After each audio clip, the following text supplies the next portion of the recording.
Dining table, सुबह का वक्त। सविता जी नाश्ता परोस रही हैं। राजेश जी अखबार पढ़ रहे हैं। सारिका अपनी प्लेट में ब्रेड जैम रखते हुए कहती है, पापा बोलो। पापा वो मुझे थोड़े से पैसे चाहिए थे। राजेश जी अखबार से नजरें उठाते हुए कहते हैं, फिर पैसा? अभी तो महीने की शुरुआत हुई है, पॉकेट मनी कहाँ गई? वो इस बार ना खर्चा थोड़ा ज़्यादा हो गया। क्या खर्चा हो गया भाई? मैंने तुम्हें पूरे 2,000 रुपये दे थे, इतने पैसे कहाँ खर्च कर दिए? पापा आजकल ज़माना बदल गया है, 2,000 रुपये में क्या होता है। ऑटो का किराया, कभी कभी बाहर खाने का खर्चा, और अब ऊपर से मेरे फेवरेट हीरो की नई मूवी भी आ गई है, वो तो देखने जाना होगा ना। अच्छा, तो तुम कह रही हो कि पॉकेट मनी खाने पीने और फिल्म देखने में उड़ा दी? पापा मूवी देखने तो जाऊंगी ना दोस्तों के साथ। दोस्तों के बीच इज्जत बनाने के लिए ये सब करना पड़ता है। और वैसे भी आजकल टिकट कितनी महंगी हो गई है। ऊपर से सिर्फ टिकट नहीं, पॉपकॉर्न, कोल्ड ड्रिंक और थोड़े स्नैक्स भी तो लेंगे ना। अब भूखे पेट तो मूवी नहीं देख सकते हैं। अरे वाह, मतलब फिल्म से ज्यादा खर्चा खाने पीने में। मम्मी आप भी ना, आप भी तो कभी मेरी उम्र में रही होगी, कभी सहेलियों के साथ मूवी गई होंगी। आप तो मुझे समझ सकती हैं, समझाइए ना पापा को। बिल्कुल नहीं। जितने पैसे मिलते हैं उसी में काम चलाना सीखो। बेवजह पैसे खर्च करना अच्छी बात नहीं है। जब हमें पॉकेट मनी मिलती थी तब हम तो महीने भर में 50-100 रुपये में ही सब मैनेज कर लेते थे। अरे पापा आप तो फिर वही पुराने ज़माने की बातें लेकर बैठ गए। तब 1 रुपए में समोसा मिलता था, अब तो पानी की बोतल भी 10 रुपए की आती है। तो पानी पीने के भी पैसे चाहिए क्या अब तुम्हें? तुम्हारा भाई कमा कमा कर ये घर क्या ऐसे ही चला रहा है? तुम्हें खाने पीने की कमी है क्या इस घर में? पापा आपसे ना पैसे मांगना ही बेकार है, आप हमेशा भाषण देने लगते हैं। सारिका गुस्से में उठकर कॉलेज चली जाती है। राजेश जी फिर से अखबार पढ़ने लगते हैं। सारिका कॉलेज जाते वक्त रास्ते में चलते हुए मन ही मन कुछ सोच रही थी। वो उदास होकर बार बार अपने पर्स में पैसे गिनती है और फिर खुद से ही कहती है, पापा ने तो पैसे दिए नहीं, और मेरी पॉकेट मनी भी ख़त्म होने वाली है। बस ये 250 रुपये बचे हैं। इन पैसों में कैसे मैनेज करूँ? मूवी तो छोड़ो, पॉपकॉर्न तक नहीं खरीद सकती। अगर सहेली को पता चला तो सब मेरा मजाक उड़ाएंगी। तभी पीछे से कोई जोर से पुकारता है, अबे ओ सपने की रानी, कहाँ खोई हुई है? कब से आवाज़ दे रही हूँ। अरे कुछ नहीं यार, बस मूड थोड़ा ख़राब है। क्यों? फिर से तेरी पॉकेट मनी खत्म? हम्म, आज पापा से पैसे मांगे तो उन्होंने लंबा चौड़ा लेक्चर सुना दिया। अब मूवी का प्लान भी कैंसिल करना पड़ेगा। सब दोस्त मेरा मजाक बनाएंगे। मेरी यार किस्मत ही ख़राब है। देख, मेरे पास भी ना ज़्यादा पैसे नहीं है, पर मूवी टिकट के लिए तो दे सकती हूँ, तो बाद में लौटा देना। थैंक यू यार, तू मुझे एक बार 500 दे दे, अगले महीने पॉकेट मनी मिलने पर लौटा दूंगी। अभी ओ 500 तो मेरे पास नहीं है, 300 दे सकती हूँ। उससे टिकट तो आ ही जाएगी। बाकी खाने पीने का कोई बहाना बना देना। कह देना तुझे भी बाहर का खाने से डॉक्टर ने मना किया है। ठीक है। यार कैसी तंगी आ गई है, पापा समझती नहीं है। यही तो हमारी खेलने खाने की उम्र है। अच्छा चल, अब ज़्यादा ड्रामा मत कर, ये ले 300 रुपये और मूवी एंजॉय कर। निधि बैग से 300 निकाल कर देती है और सारिका झट से पैसे रख लेती है। दोनों कॉलेज पहुंचती है और वहां से अपनी सहेलियों के साथ मूवी देखने चली जाती हैं। मूवी के बाद वो लोग थिएटर से बाहर निकलकर एक रेस्टोरेंट की तरफ जाते हैं। सभी दोस्त खुश होकर स्नैक्स ऑर्डर करते हैं। सारिका मन ही मन पैसों के बारे में सोचती है। चलो यार, मूवी के बाद कुछ अच्छा अच्छा सा खाते हैं। मैंने सुना है यहाँ के पनीर रोल बहुत ही टेस्टी होते हैं। हाँ, और चॉकलेट शेक भी ज़बरदस्त है। सब ऑर्डर देने लगते हैं। तो क्या लेगी सारिका? अ- अरे यार मेरा ना गला अब ख़राब हो रहा है। डॉक्टर ने कहा है बाहर का खाना मत खाना। ओहो, डॉक्टर को तो मूवी के टाइम याद नहीं आया। सच बता, पैसे ख़त्म हो गए क्या? सब जोर जोर से हंसने लगते हैं। सारिका को बुरा लगता है पर वो ज़बरदस्ती मुस्कुराती है। अरे नहीं यार, सच में तबीयत ख़राब है। हाँ हाँ, हम सब समझ गए। पैसे बिना तबीयत ना खराब हो ही जाती है। असली तंदुरुस्ती तो पैसों से आती है। सब हंसते हैं और सारिका का खूब मजाक बनाते हैं। ये देखकर निधि को बुरा लगता है पर सारिका चुप रहती है। कुछ देर सहेलियों के साथ गपशप करके सारिका शाम को अपने घर लौटती है। घर आते ही वो निढाल होकर सोफे पर बैठ जाती है और अपनी भाभी को आवाज़ लगाती है, भाभी एक गिलास पानी देना, बहुत प्यास लगी है। भाभी रश्मि किचन से पानी लेकर आती है और मुस्कुराते हुए सारिका को पकड़ाती है। और बताइए दीदी, दिन कैसा रहा? क्या बताऊं भाभी, मूड पूरी तरह ऑफ है। सुबह से ही सब गड़बड़ चल रहा है। सुबह सुबह पापा की डांट जो सुनने को मिली है। अरे पर हुआ क्या, कुछ तो बताइए। आज सहेलियों के साथ मूवी जाने का प्लान था, लेकिन मेरी पॉकेट मनी ख़त्म हो गई थी। पापा से मांगे पैसे तो उन्होंने देने के बजाय पूरी रामायण सुना दी। अरे पर अभी तो महीने की 10 तारीख हुई है, इतनी जल्दी पैसे कैसे ख़त्म हो गए? इतनी फिजूल खर्ची अच्छी नहीं है दीदी। वो बस सहेलियों के साथ शॉपिंग करने गई थी तो थोड़ा मेकअप का सामान खरीद लिया था, इसलिए पैसे नहीं बचे। अरे पर आपके पास तो पहले से ही ढेरों मेकअप का सामान है, इतनी फिजूल खर्ची क्यों? अरे भाभी, मुझे अच्छा लगा तो मैंने ले लिया। अभी इस उम्र में शौक पूरे नहीं करूँगी तो कब करूँगी? पर दीदी पैसे सोच समझ कर खर्च करने चाहिए ना। अब तो आपको इसी में पूरा महीना निकालना होगा। सारिका रश्मि की बातों से चिढ़ जाती है। ओ प्लीज़ भाभी, अब भाभी ना लेक्चर मत दीजिए। इतना कहकर सारिका सोफे से उठती है और अपने कमरे में चली जाती है। वो मन ही मन सोचती है, बस अब बहुत हुआ। हर बार पैसे के लिए तरसना, सहेलियों के सामने शर्मिंदा होना, अब और नहीं। घर वाले मुझे ढंग से पॉकेट मनी नहीं देते, लेकिन मुझे अपनी लाइफस्टाइल में कोई कटौती नहीं करनी। पर ऐसा क्या करूं कि सारे खर्चे मैनेज हो जाए। तभी सारिका के मोबाइल की घंटी बज उठती है। फोन सारिका की दोस्त निधि का था। हाँ निधि बोल। तो अभी तक मूड ऑफ है मैडम का। अरे यार, मुड़का ना कुछ मत पूछ। हर महीने यही रोना है। पापा पॉकेट मनी बढ़ाते नहीं, ऊपर से लेक्चर अलग। अब मुझे ही कुछ करना पड़ेगा, लेकिन समझ में नहीं आ रहा क्या करूं जिससे पैसों की टेंशन ख़त्म हो जाए। हम्म चल चलते हैं कि तुझसे कुछ ज़रूरी बात करनी है। क्या बात करनी है, बता ना यहीं। नहीं, यहाँ फ़ोन पर नहीं बता सकते। तू जल्दी से तैयार हो और कैफ़े ब्लैंड में मिल 15 मिनट में। अरे पर अरे कोई बहस नहीं, जल्दी आ जा। ऐसा कहकर सारिका फ़ोन काट देती है। कैफ़े ब्लैंड्स एक ट्रेंडी कॉफ़ी शॉप जहाँ कॉलेज के लड़के लड़कियाँ अक्सर आते हैं। सारिका अंदर जाती है और चारों तरफ देखती है। कोने के टेबल पर निधि पहले से बैठी थी। उसे देखकर सारिका उसके पास जाती है। अब बता, इतनी सीरियस क्यों हो रखी है? देख, तेरी प्रॉब्लम भी ना मेरी प्रॉब्लम जैसी है। पॉकेट मनी से काम नहीं चलता और घर वाले पैसे बढ़ाने को राज़ी नहीं होते। तो मैंने सोचा क्यों ना हम मिलकर कुछ ऐसा करें जिससे हमें घर वालों से पैसे मांगने की ज़रूरत ही ना पड़े। क्या मतलब? मतलब बिजनेस डियर। बिजनेस? कैसे? अरे सुन तो सही, मेरे मामा जी की बेटे की साड़ियों की होलसेल दुकान है। हम वहाँ से साड़ियाँ ला सकते हैं और ऑनलाइन बेच सकते हैं। ऑर्डर मिलने पर हम उन्हें कुरियर से भिजवा देंगे। प्रॉफिट आएगा तो हम दोनों आधा आधा बांट लेंगे। हाँ, आइडिया तो बुरा नहीं है, लेकिन एक प्रॉब्लम है, हम साड़ियाँ रखेंगी कहाँ? देख बहन, ये तुझे देखना होगा। मैं अपने कमरे में रख सकती थी, लेकिन वहाँ मेरी छोटी बहन निक्की है। वो फालतू में टांग अड़ाएगी और घर में आग लगाएगी सो अलग। तू तो अपना कमरा किसी से शेयर नहीं करती ना, तो तू ही रख अपने कमरे में। ठीक है, मैं अपने कमरे में रख लूँगी, वहाँ कोई दखल देने वाला नहीं है। तो तय रहा, अब हम दोनों मिलकर बिजनेस करेंगे। कॉफ़ी ख़त्म होते होते दोनों सहेलियां एक नए सफ़र पर निकलने का फैसला कर चुकी थी। अगले हफ्ते से उनका बिजनेस शुरू हो गया।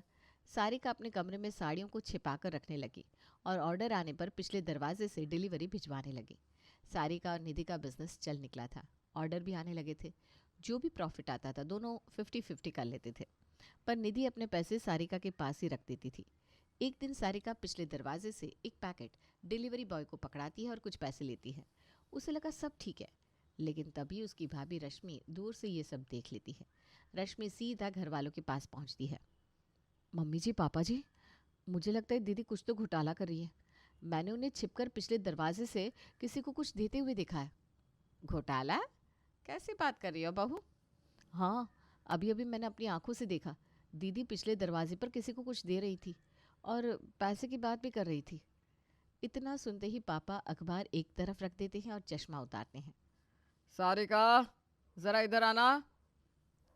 सारिका पहले तो घबराती है, फिर अपने कमरे से बाहर आती है खुद को संभालते हुए। जी पापा, क्या हुआ? ये क्या सुन रहे हो? तुम्हारी भाभी कह रही है तुम पिछले दरवाजे से किसी को कुछ दे रही थी, पैसों की बात कर रही थी। क्या चल रहा है ये सब?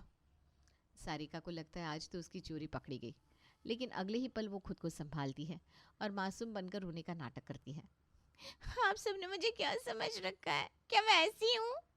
ये सुनकर सविता जी घबरा जाती हैं और प्यार से सारिका के सर पर हाथ रख देती है। अरे बेटा, तुझे किसी चीज़ की कमी है?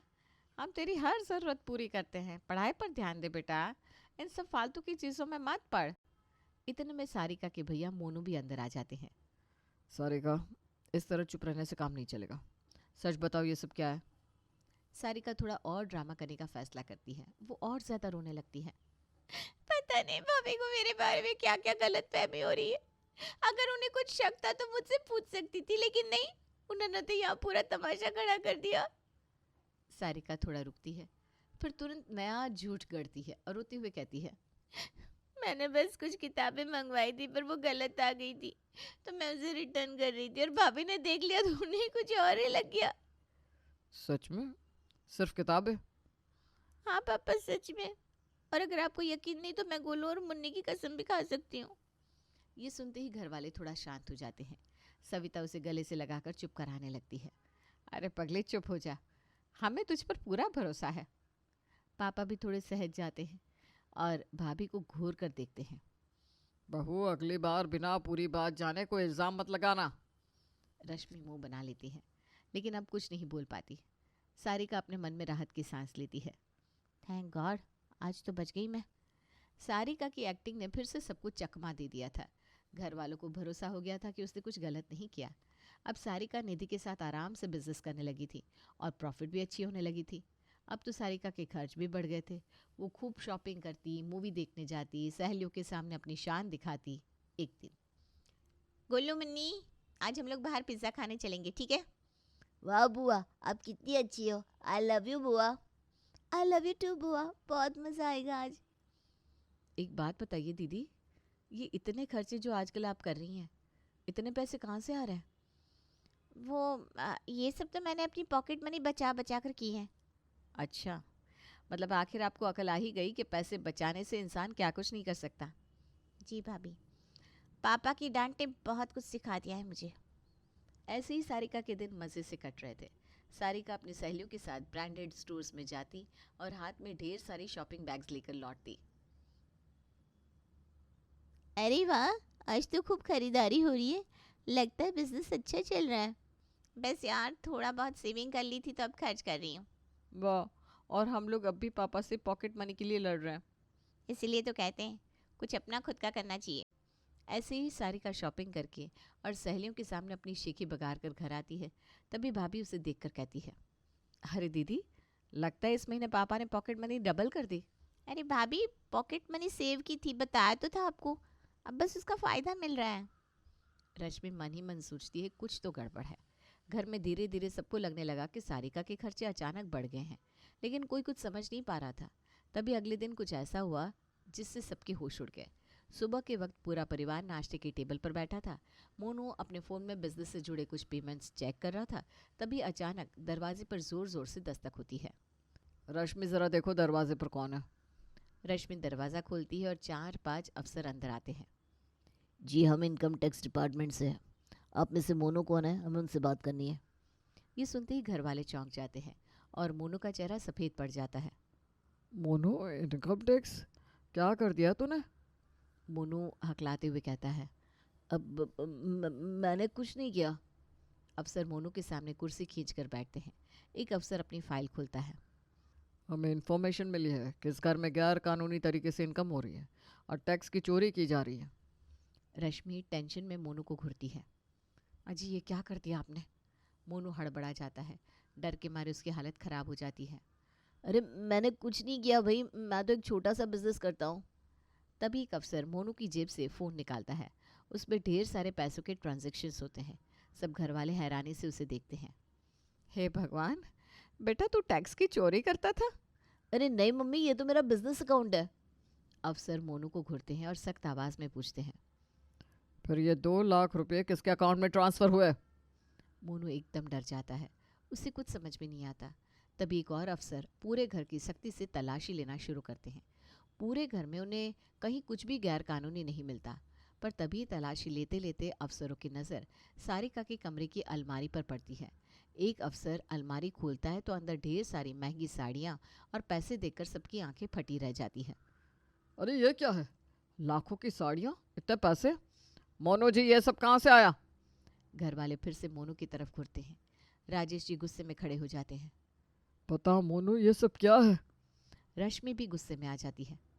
अरे ये सब कब खरीदा? मुझे तो बताया तक नहीं। मोनू अब पूरी तरह फंस चुका था। उसे कुछ समझ में नहीं आ रहा था। वो हकलाने लगता है। रश्मि मैं सच कर रहा हूँ, मैंने कुछ नहीं किया। ये सब कब और कहाँ से आया मुझे कुछ नहीं पता। अफसरों की टीम नोटिस बनाते हुए मोनू को पकड़ने लगती है। मोनू घबरा जाता है। अरे कोई मेरी बात तो सुनो सर, ये सब मेरा नहीं है। तभी सारिका, जो अब तक चुपचाप तमाशा देख रही थी, अचानक रोते हुए बोल पड़ती है। रुको, मोनू भैया को मत पकड़ो, वो बेगुनाह है। सब लोग सारिका की तरफ देखते हैं। राजेश जी और सविता जी चौंक जाते हैं। अफसर उसकी तरफ घुरते हैं। तो फिर ये साड़ी और पैसों की गड्डियाँ कहाँ से आई? सारिका अब जान चुकी थी कि उसका खेल खत्म हो चुका है। अब उसे अपने बिजनेस मॉडल के बारे में सबको सब कुछ बताना ही पड़ेगा। वो हाथ जोड़कर धीरे धीरे बोलने लगती है। ये सब मेरा है। पूरा घर सन्नाटे में आ जाता है। मोनू गहरी सांस लेकर बैठ जाता है। इनकम टैक्स ऑफिसर भी चौंक जाते हैं और ध्यान से सब सुनने लगते हैं। क्या?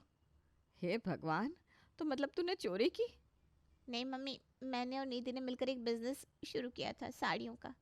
मैंने घर में ही स्टोर बना लिया और पिछले दरवाजे से ऑर्डर बेचती थी। उससे जो मुनाफा आता वो हम लोग आधा आधा बांट लेते थे। वो अपने पैसे भी मेरे पास ही रख देती थी।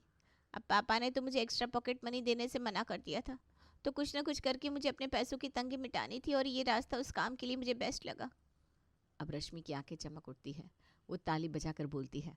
देखा, मैं कह रही थी ना कि ये छुपकर कोई ना कोई घोटाला कर रही है, पर आप लोगों ने तो मेरी बात को नज़रअंदाज कर दिया और अपनी इस लाडली बेटी के बहाने में फंस गए। राजेश जी और सविता जी अब पूरी तरह गुस्से में थे। इनकम टैक्स अफसर अब तक हैरानी से सब सुन रहा था। तो असली गुनहगार ये लड़की है? मतलब मैं बेवजह फंस रहा था? सारिका सिर झुका लेती है। अफसर उसे डांटने लगते हैं। बिना टैक्स भरे बिजनेस कर रही थी, ना तो इनकम टैक्स भरा और ना ही बेचे हुए प्रोडक्ट्स पर जीएसटी भरा, ऊपर से बिना जीएसटी नंबर के बिजनेस कर रही थी। तुम्हें पता भी है ये कितना गैर कानूनी है? सारिका धीरे धीरे सिर हिलाती है और कहती है। सॉरी सर, मुझे नहीं पता था कि ऐसा करना गलत होता है। मैं अपनी पूरी कमाई की डिटेल देने और उस पर टैक्स के साथ जुर्माना भरने को भी तैयार हूँ। राजेश जी भी अफसर के आगे हाथ जोड़ लेते हैं। हमें शर्मिंदा कर दिया तूने सारिका। तुझे बिजनेस करना था तो सही तरीके से करती। एक बार मुझसे ही पूछ लिया होता, मैं तुझे बिजनेस करने का सही तरीका सिखा देता। और तुझे अभी बिजनेस करने की ज़रूरत क्या है? पहले पढ़ाई तो पूरी कर ले। अगर तू सही से खर्च करे तो तुझे जितनी पॉकेट मनी मिलती है उससे तेरा काम आसानी से चल जाएगा। अब मोनू थोड़ा रिलैक्स हो जाता है और फिर मुस्कुराकर कहता है। देख लिया पापा, बेगुनाह को पकड़वा रही थी ये लड़की। ऐसा कहकर मोनू अफसर से बात करता है। उन्हें समझाता है कि सारिका की गलती है, लेकिन वो इस बारे में जानती नहीं थी। वो माफ़ी मांगता है और पूरा टैक्स भरने का वादा करता है। अफसर सारिका को आखिरी वार्निंग देकर छोड़ देते हैं। इस बार हम सिर्फ चेतावनी देकर छोड़ रहे हैं, लेकिन अगली बार कोई गड़बड़ दिखी तो मामला कोर्ट तक जाएगा। सारिका सिर झुका लेती है। अफसर चले जाते हैं। मोनू चैन की सांस लेता है और गुस्से में सारिका को देखता है। तेरे चक्कर में मैं जेल चला जाता। सॉरी बोल मुझे। सॉरी भैया। आज के बाद कोई चोरी छिपे बिजनेस से ही करेगा। पहले पढ़ाई पर ध्यान दो। सारिका धीरे से मुस्कुराती है। घर का माहौल हल्का हो जाता है और मोनू राहत की सांस लेता है। अब सारिका मन लगाकर पढ़ाई कर रही थी, क्योंकि उसे उसका सबक मिल गया था। आज की कहानी है मीना की। मीना के 2 बेटे थे और दोनों की शादी हो चुकी थी, पर एक छत के नीचे सास, जेठानी और देवरानी रहे और कलेश ना हो। ये तो मुमकिन ही नहीं है। इसलिए मीना ने पहले ही दिमाग लगाकर अपने फ्लैट के जस्ट बगल वाला फ्लैट खरीद लिया और अपनी एक बहू को दे दिया। अब मीना का जब जिस बहू के पास रहने का मन होता तो वो उस वक्त उस बहू के पास रहती। इससे दोनों में से किसी भी बहू को सास ससुर भारी भी नहीं लगते और इस तरीके से मीना अपनी दोनों बहुओं पर नजर भी रख पाती थी। सुबह के 8 बज गए और ये लड़की अभी तक सो रही है। अरे रिश्ता उठ भी जाओ ना, अभी मम्मी आ जाएगी ना तो होश ठिकाने आ जाएंगे तुम्हारे। नहीं आएगी मम्मी जी, वो दिया के घर पर है। मैंने पहले ही दिया से बात कर ली थी, वो मम्मी जी को नाश्ता करवा कर ही आ भेजेगी। मेरे पास तो आराम से 2 घंटे है सोने के लिए। तुम्हें जाना है ना तो कल रात की रोटियां खाकर ऑफिस चले जाओ। Good night. और नाश्ता करने के पहले ही मम्मी बीच में आ गई तो? ऐसा दिया होने नहीं देगी ना। मैंने और दिया ने पहले ही प्लानिंग करके रखी है। परसों रात को जैसे उसे संदीप के साथ डिनर पर जाना था ना, तो मैंने मम्मी जी को खाना खिलाकर अपने पास सुला लिया था, तो दिया और संदीप आराम से बाहर घूमने जा सके और किसी को पता भी नहीं चला। अगर मैं उसके लिए ये कर रही हूँ तो उसे भी मेरी नींद का ख्याल तो रखना पड़ेगा ना। अरे वाह, ये तो बड़ा अच्छा दिमाग लगाया है तुम दोनों ने। अच्छी बात है। मम्मी पापा की नज़र में ये आता तो उन्हें बुरा लगता। उससे अच्छा है कि तुम दोनों भी अपने मन की कर रही हो और उन्हें भी चैन है। आराम से 10 बजे उठकर ऋषिता तैयार होती है और सीधा दोपहर के खाने की तैयारी में लग जाती है। तभी दरवाजे पर बेल बजती है। दरवाजे पर थे शोभित और मीना। तूने अभी तक नाश्ता नहीं बनाया बहू? क्या पापा जी, आप भी ना क्या मजाक करते हैं। सुबह के 11 बज रहे हैं और अब तक नाश्ता नहीं बनेगा क्या? नाश्ता बनाकर टिफिन पैक करके मैंने 9 बजे ऑफिस भी भेज दिया। झूठे बर्तन भी धो दिए, झाड़ू पोछा सब हो चुका है। देखिए ना, ये तो दोपहर के खाने की तैयारी कर रही हूँ मैं। अगर मम्मी जी 1 बजे तक दोपहर का खाना खा लेंगी तो आराम से 4 बजे फिर से खा सकती है ना। डॉक्टर ने कहा है कि मम्मी जी छोटे छोटे ब्रेक में जितनी बार खाएंगी उनकी शुगर के लिए उतना ही अच्छा होगा। यह सुनकर अच्छा लगा कि मैंने दोनों बहुओं को अलग अलग करके बहुत अच्छा किया। ऋषु के पापा, शुरू में मुझे लग रहा था कि मैं अपना घर तोड़ रही हूँ, पर नहीं। दोनों अगल बगल में रहती है तो दोनों की अपनी ज़िंदगी भी है और दोनों में प्यार भी बरकरार है और मुझे भी दोनों जगह खाना खाने का मौका मिल जाता है। मम्मी जी, वो ना हरी मिर्च नहीं है तो मैं बगल से लेकर आती हूँ। हाँ।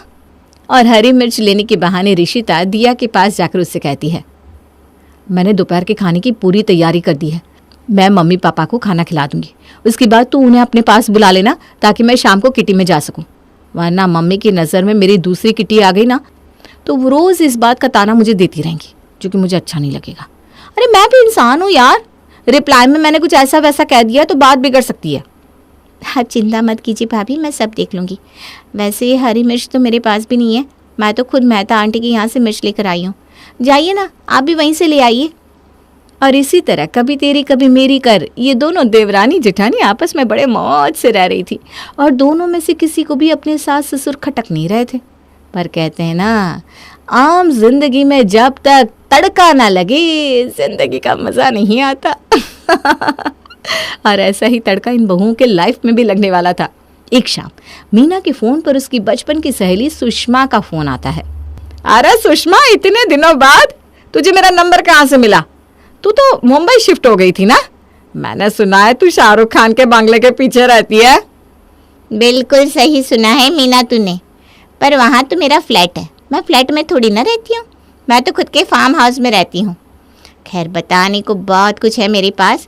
मैं कल सुबह की फ़्लाइट से कानपुर आ रही हूँ, अब तेरे घर आकर ही तुझे सब बताऊँगी। आओ ना। अरे ये भी कोई पूछने की बात है, आजा आजा, बिल्कुल आ। और अगली सुबह सुषमा अपने बैग्स लिए अपनी बचपन की सहेली के घर पहुंच जाती है। जा दिया, जाकर अपनी जेठानी को बुला कर ले आ। हाँ हाँ मम्मी जी, अभी बुलाती हूँ। आइए ना आंटी जी, अंदर तो आइए। और दोनों बहुएं मिलकर सुषमा की खातिरदारी में लग जाती हैं। अरे बैठ भी जा ऋषिता, कितना इधर उधर करेगी। मेरा किचन इस फ्लैट में ना आंटी जी, तो इधर उधर तो करना ही पड़ता है और आपकी खातिरदारी का मौका मैं छोड़ना नहीं चाहती। कितने दिनों बाद तो मम्मी जी की कोई सहेली आई है। तो इस सहेली का एक ज्ञान भी ले ले बेटा। ये फ्लैट का चक्कर छोड़ और बंगलों में शिफ्ट हो जा, प्लॉट ले ले कोई। ये दो छोटे छोटे चौल जैसे घरों में रहना मुझे तो भाई समझ में नहीं आता। Plot aunty? हाँ बेटा, बहुत फ़ायदा है। एक तो अमीरों में अपना नाम शामिल हो जाता है, ऊपर से तुम दोनों को जो इधर उधर करके चीज़ें संभालनी पड़ती है ना, वो प्रॉब्लम भी सॉर्ट हो जाएगी। पर हमें यहाँ कोई प्रॉब्लम नहीं है आंटी जी। कुएं में बैठे मेंढक को कुआं बहुत कंफर्टेबल लगता है बेटा, पर उसके बाहर भी तो दुनिया है। तुम दोनों को इस छोटे से माचिस के डिब्बे में रखा ही इसलिए गया है ताकि तुम दोनों दुनिया ना देख पाओ। वरना सोचो, क्यों शाहरुख खान के घर के पीछे का फ्लैट छोड़कर मैं फार्म हाउस में रहने चली गई हैं?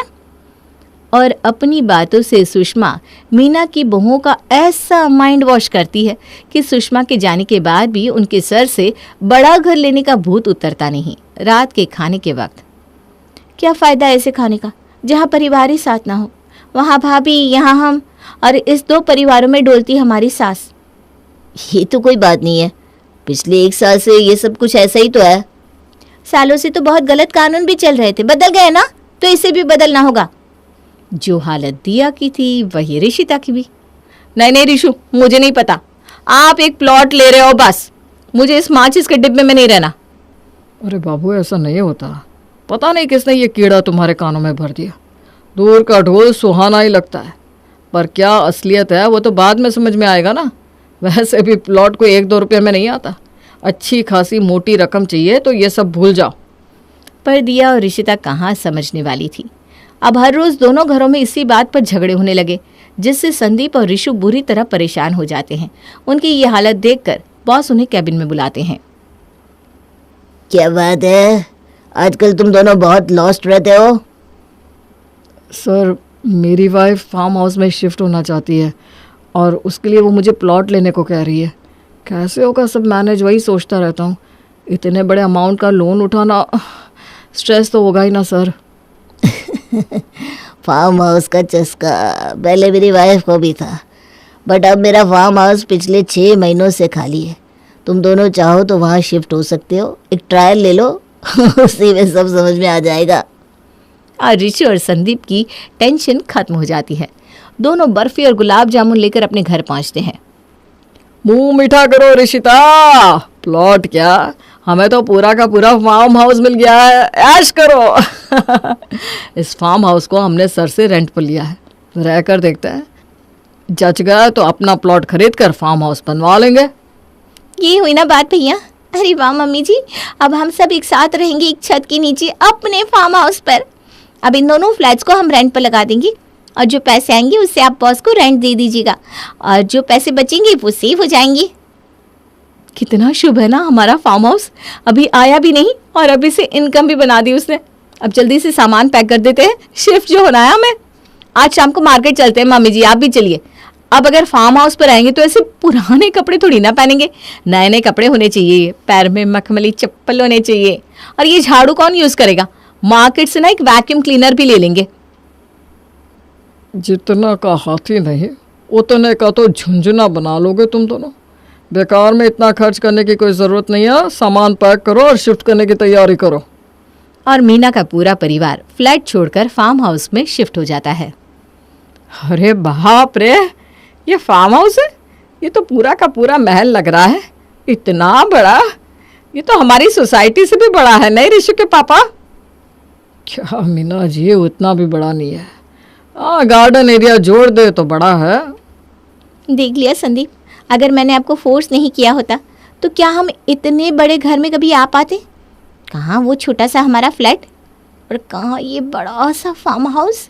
ऊपर से ना कोई शोरगुल, ना ही दूषित हवा, ना ही पड़ोसियों के लड़ने की आवाज आएगी, ना ही बिल्डिंग के बच्चे बार बार बैल बजाकर भागेंगे, ना ही बार बार मेंटेनेंस देने की टेंशन, ना ही जनरेटर ना होने पर लिफ्ट बंद होने का खौफ।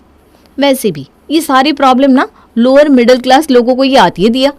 और अब हम तो रिच लोगों में आने लगे हैं, हमारा खुद का फार्म हाउस है, खुद का। अब चल किचन में चलते हैं, खाने की तैयारी जो करनी है। तेरी शादी की बाद पहली बार हम दोनों देवरानी जिठानी एक ही रसोई में खाना बनाएंगे। ऋषिता और दिया किचन में जाते हैं, पर किचन में तो सब्जियां होती ही नहीं। ओह, ये तो मैंने सोचा ही नहीं कि किचन तो हमने सेट किया ही नहीं। मसाले तो मैं ले आई थी, पर सब्जियां तो फ्रेश लानी होगी ना। तो हम दोनों चलते हैं ना भाभी, इसी बहाने थोड़ा वॉक भी कर लेंगे और अगल बगल वालों से मिल भी लेंगे। पर फार्म हाउस वाले एरिया में कहाँ सब्जी मार्केट होने वाला था और कहाँ कोई अगल बगल वाला मिलता। जैसे ही दिया और ऋषिता बाहर निकलते हैं, चारों तरफ फैला सन्नाटा उन्हें अजीब सा लगता है। फ्लैट से यहाँ आने के वक्त इतनी ज़्यादा एक्साइटमेंट थी मन में कि मैंने नोटिस ही नहीं किया कि यहाँ आसपास में कोई मार्केट ही नहीं है। कब से चल रहे हैं हम भाभी, अभी तक एक सब्जी वाला नहीं दिखा। सब्जी वाला छोड़, यहाँ तो लगता है 1-2 किलोमीटर के अंदर सिर्फ हमारा ही फार्म हाउस है। अब सब्जी कहाँ से मिलेगी हमें? यहाँ तो कोई अड़ोसी पड़ोसी भी नहीं है जहाँ नमक मिर्ची मांगने जा सके। दिक्कत तो होने वाली है। आज का खाना बाहर से मंगवा ले। पर भाभी गाड़ी तो अभी तक यहाँ आई नहीं है, ऑनलाइन ऑर्डर कर लेंगे। चलिए, ये बात ना आप किसी को बताइएगा मत, वरना बेकार में सब हमारी चॉइस पर ऑब्जेक्शन करने लगेंगे। घर जाकर दिया कहती है, सब्जी वाले के तो नखरे बताइए मम्मी जी, 100 रुपये के नीचे तो कोई सब्जी वाली सब्जी नहीं दे रही थी। अब हम सब्जी लेंगे, फिर तेल लगेगा, सिलेंडर लगेगा। उससे अच्छा मैंने सोचा क्यों ना हम ऑनलाइन ही खाना मंगवा लें। वैसे अभी घर भी तो एडजस्ट करना है और खाना बनाकर हम थक जाएंगे तो बाकी काम कैसे होगा। ठीक है, फिर मैं ऑनलाइन खाना ऑर्डर कर देता हूँ। और संदीप खाना ऑर्डर करने के लिए ऐप ओपन करता है। पर जैसे ही वो अपना लोकेशन डालता है, डिलीवरी बॉय कहता है, I am so sorry sir, आपका फार्म हाउस शहर से काफ़ी दूर है, इसलिए वहाँ पहुँचने के लिए 200 रुपया एक्स्ट्रा कन्वेंस चार्ज आपको देना पड़ेगा। एक तो खाने पर आप लोग कोई ऑफर नहीं दे रहे, ऊपर से 200 रुपया एक्स्ट्रा पैसे क्यों दो भाई? इतनी दूर हमारी कंपनी ऑर्डर नहीं लेकर जाती सर, और अगर लेकर जाती है तो उसके लिए एक्स्ट्रा चार्ज लगते हैं। So sorry. ये क्या, डिलीवरी बॉय तो फ़ोन काट देता है।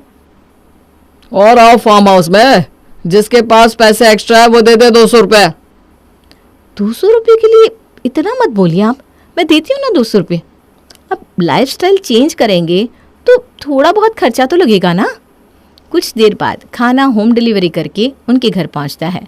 खाना खाकर कुछ देर रेस्ट करने के बाद शोभित कहता है, घर जितना बड़ा है उसको संभालने में उतनी ही दिक्कत होने वाली है। पहले तो घर के कामकाज के लिए हमें एक नौकर रखना पड़ेगा। हाँ तो जाइए, आप ढूंढ कर ले आइए। लेबर या पुराने बिल्डिंग वालों को कॉल कर लीजिए, कोई ना कोई तो लेबर भिजवा ही देगा। ठीक है, तब तक आप लोग फार्म हाउस की साफ़ सफाई शुरू कीजिए। काफ़ी दिन से बंद पड़ा है तो कितना गंदा है। शोभित 20 से ऊपर काम वालों को फ़ोन लगाता है, पर इतनी दूर आने के लिए कोई भी तैयार नहीं था। जो एरिया आप बता रहे हैं ना साहब, वहाँ तो सिर्फ फार्म हाउस है, और एक फार्म हाउस कितना बड़ा होता है ये मैं अच्छी तरह जानता हूँ। अकेले से तो काम मेरे से होगा नहीं, मुझे अपने साथ एक और मजदूर को लाना होगा। मेरी हाजिरी 1300 रुपये होगी और उसकी 800-900 ऊपर से आने जाने का खर्च। अगर आपको समझ आता है तो ठीक है, वरना बहुत काम पड़ा है मेरे पास। ये सुनकर शोभित का तो दिमाग ही खराब हो जाता है। अरे फार्म हाउस में कोई मजदूर काम पर आना ही नहीं चाह रहा। 1300 रुपये कोई लेबर चार्ज मांगता है क्या? उसमें भी उसका कहना है घर साफ करने में उसे 2 दिन लगेंगे। सुबह 10 बजे आएगा, शाम को 4 बजे तक चला जाएगा, और साथ में एक और मजदूर भी लेकर आएगा। किसके पास रखे हैं 4000 रुपये, वो बुला कर ले आया लेबर। अपना फ्लैट तो हम रेंट पर लगा ही रहे हैं ना पापा जी, अभी पैसे मैं दे देती हूँ, 4000 रुपये है ना, आप बुला लीजिए लेबर को। और शोभित लेबर को बुला लेता है। फार्म हाउस साफ सुथरा होकर एडजस्ट भी हो जाता है। पर रोज़मर्रा की प्रॉब्लम सॉल्व होती कैसे, और कब तक सभी बाहर का खाना खाते? मैं तो कहता हूँ सभी काम बांट ले तो अच्छा होगा, क्योंकि प्रॉब्लम तो बहुत ज़्यादा होने वाली है। यहाँ तो आसपास कोई सब्जी मार्केट भी नहीं है, एक हफ्ते में एक ही बार सब्जी लाई जा सकती है। 2 दिन फार्म हाउस की सफाई क्या हुई कि पीने का पानी भी ख़त्म हो गया। यहाँ तो कोई पड़ोसी भी नहीं है जिससे हम मांग कर ले आए। इससे अच्छा तो हमारा फ्लैट था। वही तो बात है मम्मी, ये ऑफिस तो रोज़ जाना है हम लोगों को। हम लोगों का ऑफिस यहाँ से कितना दूर पड़ रहा है, आधा से ज़्यादा पैसा तो पेट्रोल में चले जाएंगे। अरे ठीक है, हमें कोई दिक्कत नहीं है, आप दोनों भाइयों में से कोई हफ्ते में एक बार सब्जी ला देना, हम दोनों देवरानी जेठानी मैनेज कर लेंगे। और अगर बीच में कभी सब्जी की ज़रूरत पड़ी तो वॉक करने के बहाने मम्मी जी चली जाएंगी मार्केट। ना भाई, मुझे नहीं जाना मार्केट। फार्म हाउस तुम दोनों को आना था ना, तो तुम कर लेना वॉक। काहे का वॉक और काहे की मस्ती। इतना बड़ा फार्म हाउस जहाँ रसोई घर की एक छोर पर थी तो डाइनिंग टेबल दूसरी छोर। बहू रोटी। 4 दिन पुरानी सब्जी जो सड़ गल रही है, उसके साथ भी इनको और रोटी खानी है। ना बाबा ना, अब मैं रोटी लेकर नहीं जाऊंगी डाइनिंग टेबल तक। इतनी दूर चल चल कर तो मेरी एड़ियाँ दुखने लगी है भाभी, आप चली जाओ ना। अरे ये भी कोई बात हुई दिया, मैं भी तो गर्मी में रोटियां सेक रही हूँ ना, तू जा जाकर परोस करा। कभी कोई रोटी दिया से मांगता तो कभी कोई। रोटी देगा कोई? और जैसे ही 12वीं बार दिया रोटी लेकर डाइनिंग टेबल तक पहुंचती है, बेहोश होकर वहीं गिर पड़ती है। सभी उसे कमरे में ले जाकर उसके चेहरे पर पानी छिड़कते हैं। और जाओ फार्म हाउस में, ले लिए मज़े, हो गई बेहोश। वो तो इसलिए क्योंकि इतने बड़े घर में हमारे पास कोई काम वाली नहीं है ना। घर भी हमें सेटल करना पड़ा, किचन इतना बड़ा है, उसे साफ करना, बर्तन धोना, घर का काम करना, थकावट तो होगी ना। एक काम वाली रहेगी तो ये टेंशन खत्म हो जाएगी। तो ढूंढ लो काम वाली और बुला लो उसे। अगली सुबह अपना सामान बांधकर रिशु और दिया अपने कमरे से बाहर आती हैं। क्या हुआ दिया? किया था मैंने काम वाली को कॉल, पर इतनी दूर कोई काम वाली आने को तैयार नहीं हो रही। दिन भर घर पर बैठे बैठे हम लोग भी बोर हो गए। यहाँ तो अड़ोसी पड़ोसी भी नहीं है, कोई गॉसिप वाला भी नहीं है। मन कैसे लगे इंसान का। मैं तो अपने फ्लैट में जा रही हूँ भाई। और हफ्ते भर के अंदर ही दोनों बहू के दिमाग से फार्म हाउस का भूत उतर जाता है। हेलो सर, आपका फॉर्मूला तो काम आ गया। Boss is always right. अरे हरियाणवी भाषा तो तन्ने पता है ना, जरा लठ मार हुए है पर प्यार की कोई कमी ना। आप सोच रहे होंगे कि ये क्या, हमारा चैनल तो हिंदी था, ये हरियाणवी बोली। क्योंकि आज की हमारी बहू है हरियाणवी, जिसकी शादी हो जाती है उत्तर प्रदेश के एक शुद्ध पंडित परिवार में। अब क्या होता है शादी के बाद, आइए देखते हैं। और प्रियंका, मैंने रामायण की चौपाई और पाठ सारा समाप्त कर लिया है, जल्दी से भोजन लगा दो। तन्ने कब से कह रही सु, खाना लागण पड़ा है, पर कान में जू ना रेंगो सु। तुम्हारी भाषा ना इतनी प्यारी लगती है जब तुम हरियाणवी में बोलती हो, मन तो करता है 2-4 रोटी एक्स्ट्रा ही खा जाऊं। हैं, घना प्यार आ रहा सु तो जाकर भूसा खाकर मर जा। तुम हरियाणवी का प्यार भी ना मार काट वाला ही होता है। अच्छा सुनो, मेरी बहन की शादी तय हो गई है और इस बार तुमको भी चलना है। माँ की जिद है कि बहू को लेकर ही आना है। तो हाँ वो तो ठीक है, पर क्या है, हमारी जबान थोड़ी वैसी सी है सु, डर लागे है तेरी माँ सूत ना दे मन्ने को। कैसी बात करती हो, बहू हो तुम उनकी, क्यों मारेगी तुम्हें वो? अरे प्यार से रखेगी। पति नहीं मानता और बीवी को जिद करके उसके ससुराल ले जाता है, लेकिन वहाँ स्वागत कैसा होता है देखिए जरा। भैया, ये भाभी ने साड़ी पर शर्ट क्यों पहनी है? है छोरी, क्यों हासन लगी है? आज है हमारी ड्रेस सुघनी चंगी ना लग रही क्यों? तभी सास भी आ जाती है। हे भगवान, शरीर का जो अंग बहुओं का ढका होना चाहिए वो सारा तो दिख रहा है, और कहने को साड़ी पहनी है। सासू माँ क्या बोलन लगी सु, सर पर पल्ला ना देख रही है नू? क्या नू ना बोल रही हो बहू? और प्लीज कपड़े थोड़े तहजीब वाले पहनने की कोशिश करो। अब चलो अंदर आ जाओ, आओ। बहू अंदर जाती है।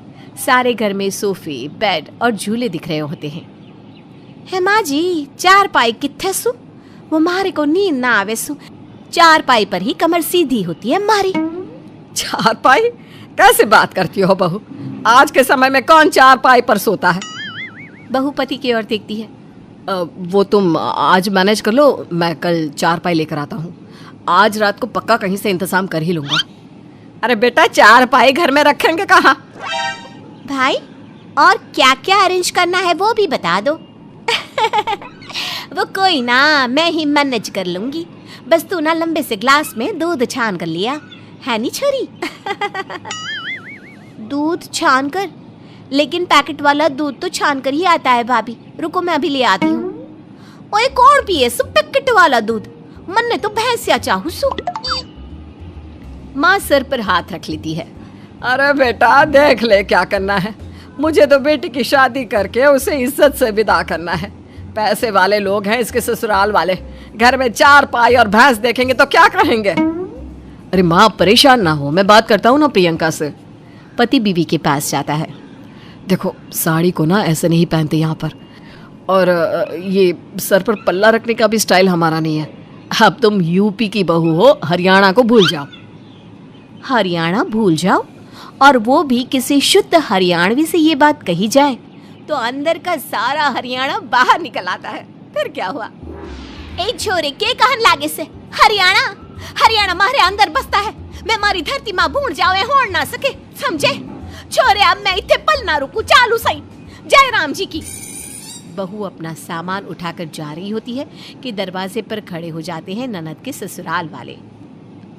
अरे क्या हुआ? आप लोगों के घर तो बड़ा शोर हो रहा है, सब ठीक तो है ना?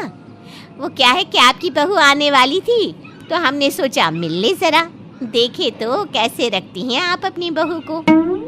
बहू के सामने उसी की बात हो रही थी। सास भी समझ जाती है कि भैया गई सारी की सारी भैंस अब पानी में। बहू नाराज और सामने बेटी का ससुराल। वो हम हैं इनकी बहू। वो क्या है ना, जरा छोटे घर के हैं तो यहाँ भी मौज मस्ती कर लेते हैं। पता होता आप लोग आ रहे हैं तो कपड़े कायदे के पहन लेते, क्यों जी?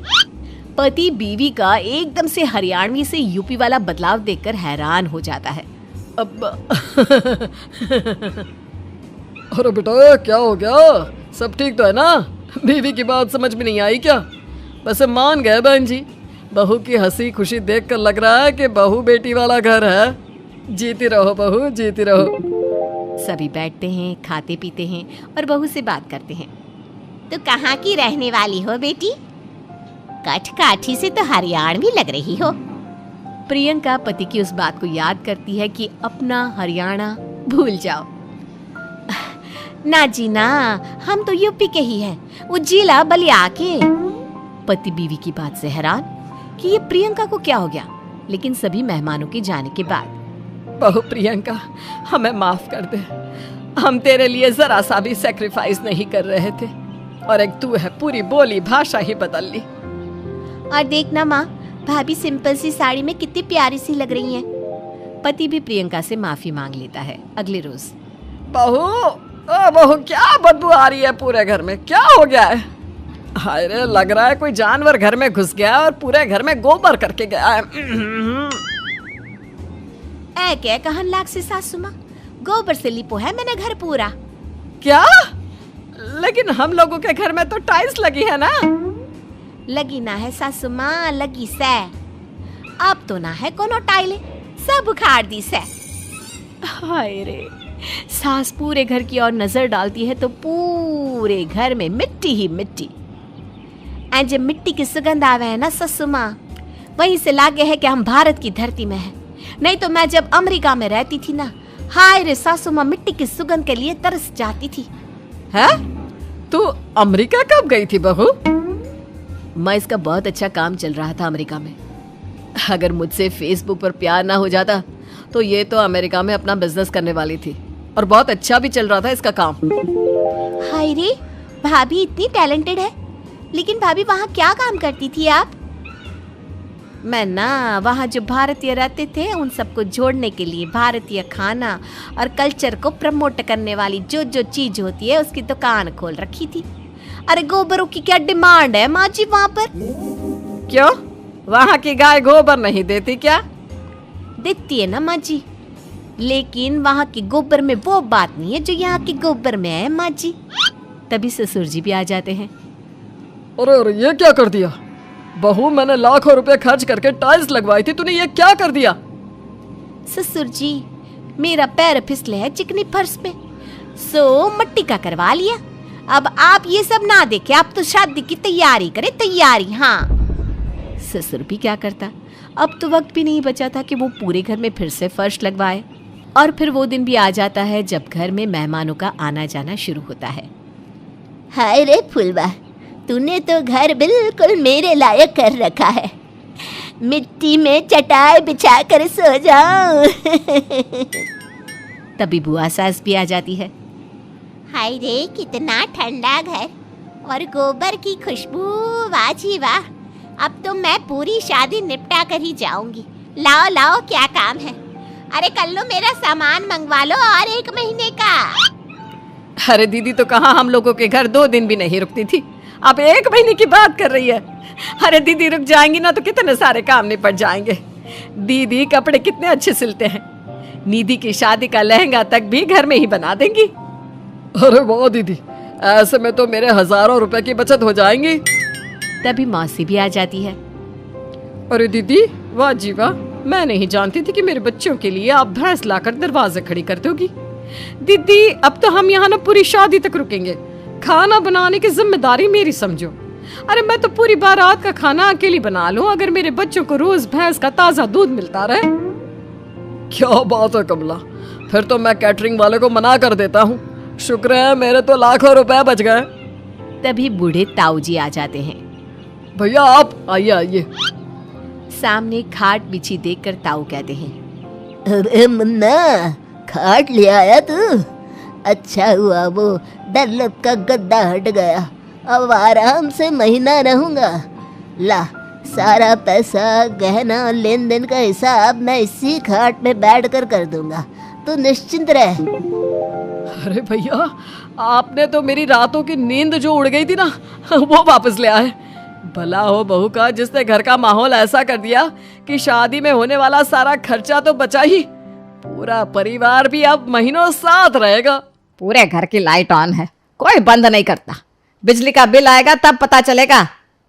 हाँ मम्मी, मैं भूल गया था, कर रहा हूँ। बहू को समझा दे, जब देखो लाइट जला जला कर पूरे घर में छोड़ देती है।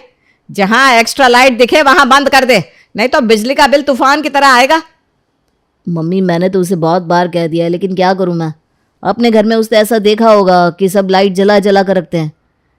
मेरे ससुराल में तो पूरे घर की लाइटें पंखे सब ऑन ही रहता है। पता नहीं कैसे समझेगी ये। विनीत की पत्नी भी ऐसी आ गई तो कर्म फूट जाएंगे मेरे तो। पुष्पा कंजूसी की असली मिसाल है। कंजूसी में समझो उसे गोल्ड मेडल मिलना चाहिए। एक दिन पुष्पा रसोई में देखती है कि कविता फ्रीज से बची हुई सब्जी निकाल कर फेंकने जा रही है। पुष्पा की आंखें बड़ी बड़ी हो जाती है और वो कविता का हाथ तुरंत पकड़ कर कहती है, बहू ये क्या, एक पतीला सब्जी तुम फेंकने जा रही हो? यहाँ किसी को नसीब में नहीं होता और तुम फेंक रही हो। मम्मी जी क्या करूं, एक हफ्ते से पड़ी है, कोई खाता ही नहीं। मैं इनसे और देवर जी से 10 बार पूछ चुकी हूँ। आज नाश्ते में सब यही खाएंगे। पर मम्मी जी ये खराब हो चुकी है, बदबू आ रही है इसमें से। फ्रिज में कुछ खराब होता है क्या? तू मत खाना, हम तीनों खा लेंगे, तो बस अपने लिए सब्जी बना ले। कविता देखती रह जाती है, उसका मुंह बन जाता है। नाश्ते में पुष्पा उस सब्जी को ठीक करके कुणाल और विनीत को दे देती है और खुद भी खाती है। कविता के तो होश ही उड़ जाते हैं तीनों को खाता देखकर। तुम लोगों ने खा ली सब्जी? गजब है, जब मैं एक हफ्ते से पूछ रही थी तो कोई नहीं खा रहा था। भाभी अब पूछ रही थी तो हमें लगा आप फिर वही सब्जी बनाकर खिलाओगी। हमें क्या पता था कि सब्जी पड़ी है, तो हम वही खा लेते ना। ठीक है, अब मैं भी बासी ही खिलाऊंगी। कविता अपने कमरे में चली जाती है और अपनी माँ से कहती है, मम्मी मेरे ससुराल वाले तो गजब है, कितने दिनों का बचा हुआ खाना भी खा लेते हैं। गजब है, मेरी सास भी मानना पड़ेगा, मैं तो एक निवाला भी ना खा सकूं।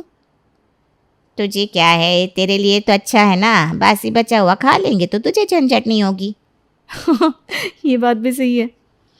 दिन बीतने लगते हैं और विनीत के लिए आकांक्षा का रिश्ता आता है। आकांक्षा के घर से अच्छा खासा दहेज मिल रहा था, तो पुष्पा लड़की को देखे बिना ही विनीत से कहती है, बेटा बुढ़ापे में ना सब एक जैसे ही दिखने लगते हैं, क्या गोरा क्या काला, क्या सुंदर क्या बदसूरत, 30 लाख कम नहीं होते। पता है ना तुझे लोन लेकर पढ़ाया था, तुम लोगों को किसी ने 1 रुपये की मदद नहीं की थी। बात तो मम्मी एकदम सही कह रही है। अरे बिना ना नुकुर किए हाँ कर दे इस रिश्ते के लिए। ठीक है, तुम लोगों को जो समझ में आता है वो करो। कुणाल और पुष्पा आकांक्षा के घर उसे देखने के लिए चले जाते हैं और उसका रिश्ता पक्का कर देते हैं। आकांक्षा के घर वाले भी अपनी बेटी के लिए ऐसा ससुराल पाकर धन्य हो जाते हैं।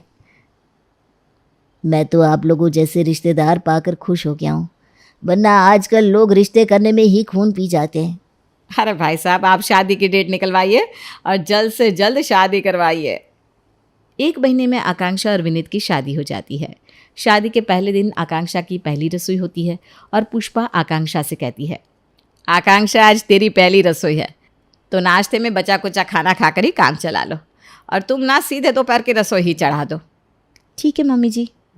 मम्मी जी चाची जी और अगल बगल के कुछ लोगों को बुला ले क्या खाने पर?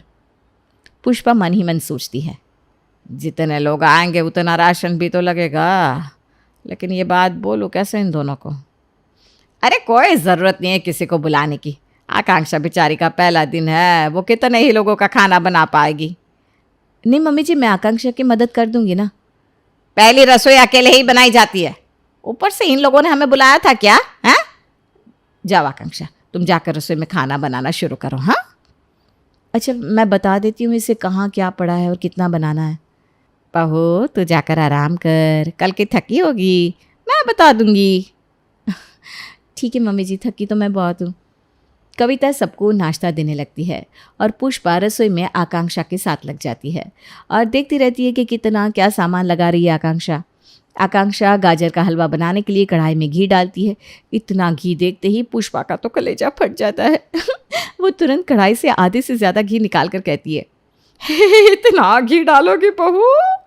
इतने में तो 2 बार गाजर का हलवा बन जाए। हाँ हम लोग ना घी कम खाते हैं, हार्ट का प्रॉब्लम है ना मुझे, हार्ट का हाँ। अच्छा ठीक है मम्मी जी। पुष्पा हर चीज़ में से तेल घी सब कम करवाती जाती है। खाना बन जाता है, पुष्पा आराम से जाकर बैठ जाती है और आकांक्षा सबको परोसती है। आकांक्षा विनीत की थाली में सब्जी ज़्यादा डालती है।